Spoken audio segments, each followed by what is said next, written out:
आज के मॉक में मेरे इतने मार्क्स आएँगे मुझे नहीं पता था। या तो मॉक ईज़ी होगा या फिर आज मैंने अच्छे से मॉक दिया होगा, इनमें से कोई एक चीज़ हो सकती है। बाकी आप लोग कमेंट्स करके बताना मॉक ईज़ी था या नहीं ये वाला। So hello everyone, this is day 17 of my 21 day study challenge. तो सबसे पहले मैंने अपनी टू डू लिस्ट प्रिपेयर की, जिसमें मैंने डेली मैं काम करती हूँ वही मैंने अपना लिस्ट बनाया कंप्लीट, और स्टार्टिंग की आज कैलकुलेशन से। तो कैलकुलेशन मैंने आज टेबल, क्यूब, स्क्वायर ये सब चीज़ें कंप्लीट तो नहीं की।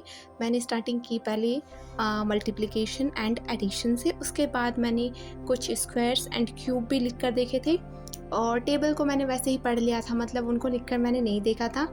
और फिर उसके बाद मैंने नेक्स्ट सब्जेक्ट किया। तो कैलकुलेशन के लिए जो मैं शीट प्रिपेयर करती हूँ, इसके ऊपर मैंने एक वीडियो बनाई हुई है कि हम खुद से अपनी शीट कैसे प्रिपेयर कर सकते हैं, कैसे अपनी जो शीट है उसको चेकआउट कर सकते हैं। तो आप लोग वो वीडियो जाकर देख सकते हो, मैं लिंक उसका डिस्क्रिप्शन में दे दूँगी। तो आज मैंने कैलकुलेशन सबसे पहले फ़िनिश किया, और आज कुछ टाइम मतलब लेट ही हो गया था स्टार्टिंग करने में। तो आज मैंने 8 बजे से मतलब 8 बजे तक कैलकुलेशन का काम फ़िनिश कर दिया था। और कैलकुलेशन के बाद मैं करती हूँ वोकैबुलरी, मतलब कैलकुलेशन या वोकैबुलरी में से एक के बाद एक चीज़ मैं करती हूँ।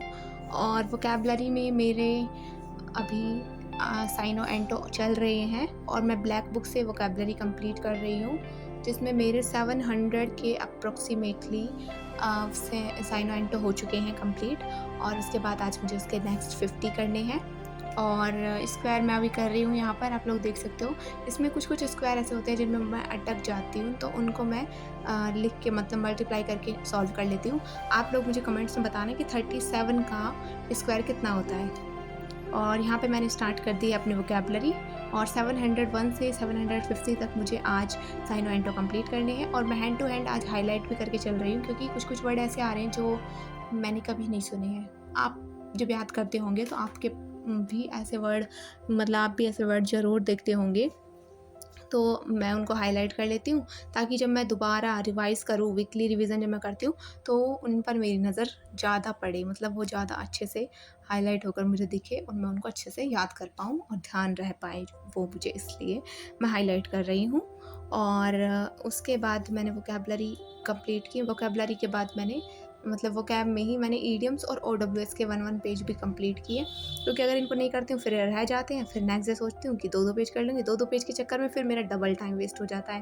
तो इसलिए मैंने आज बिल्कुल भी ये रिस्क नहीं लिया है, और ऐसे करके मैंने ये ईडियम्स और ओडब्ल्यूएस भी आज कंप्लीट कर लिए हैं। उसके बाद मैंने स्टैटिक जीके किया। तो स्टैटिक जीके में जो मेरा आज का जो टॉपिक था वो था नेशनल पार्क। तो नेशनल पार्क में मतलब इसमें मैं ऐसे कर रही हूँ कि कौन कौन से नेशनल पार्क कौन कौन से प्लेसेस पर हैं, लाइक कौन कौन से यूटी या फिर स्टेट में हैं। तो आप लोग मुझे कमेंट्स में बताना कि सबसे बड़ा जो नेशनल पार्क है वो कौन से यूटी में है। ओहो, मैंने यूटी तो आपको बोल ही दिया है। तो आप लोग मुझे बताना कि कौन से यूटी पे है। चलो यूटी का ही बता देना कि कौन से यूटी में है, और वो कौन सा है उसका नाम भी बता देना। तो आप लोगों के लिए ये एक क्वेश्चन है, देखते हैं कि कितने लोग इसका आंसर कर पाते हैं। तो मैंने आज अपने नेशनल पार्क वाला टॉपिक कंप्लीट किया, और इसके बाद कुछ नेक्स्ट जो इससे रिलेटेड एनवायरनमेंट के ही टॉपिक है ये, तो 2-3 टॉपिक और बचे हैं इससे रिलेटेड मेरे स्टैटिक जीके के में। उसके बाद मैं अपना स्पोर्ट्स वाला टॉपिक या फिर अवार्ड वाला टॉपिक है, जो कौन से अवार्ड कब से स्टार्ट किए गए, किसको मिले, सबसे पहले किसको मिले या फिर किसको नहीं मिले, ठीक है, मतलब वो सब जो भी है वो मैंने अलग से कॉपी बनाई हुई है, तो उसमें लिखे हुए हैं। तो पहले इस वाले कॉपी के स्टैटिक जीके का कंप्लीट करूँगी, फिर वो वाली कॉपी में से करूँगी। और उसके बाद मैंने अपनी फैटमैन निकाली। तो फैटमैन में से जैसे मैं इकोनॉमी कर रही हूँ, तो इसमें मेरा जो कल जो चैप्टर रह गया था वो मैं बता रही थी कि आधा हुआ था, आधा नहीं हुआ था।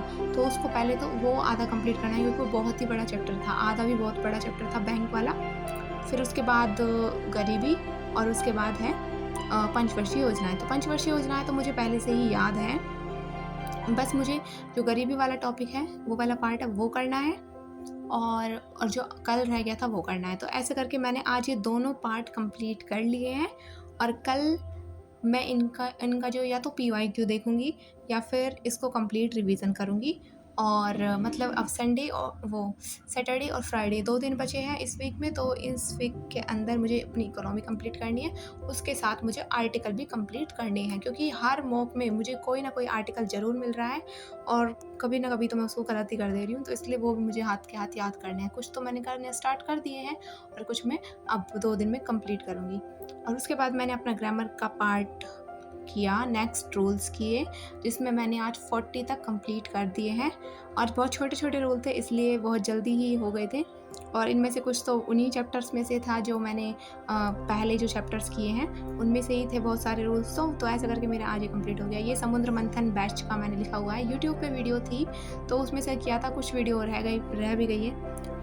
उसके बाद मैंने 14 सितंबर का जो थर्ड शिफ्ट वाला मॉक था, मतलब प्रीवियस ईयर बेस्ड था, वो क्या था, उसमें मेरे 130 मार्क्स आए थे और सभी सेक्शनल में इतने मार्क्स थे, इतने क्वेश्चन अटैम्प्ट किए थे, इतने रॉन्ग थे। ये आप लोगों के सामने, आप मुझे कमेंट्स में बताना कि ये मॉक इजी था या फिर टफ था या कैसा था।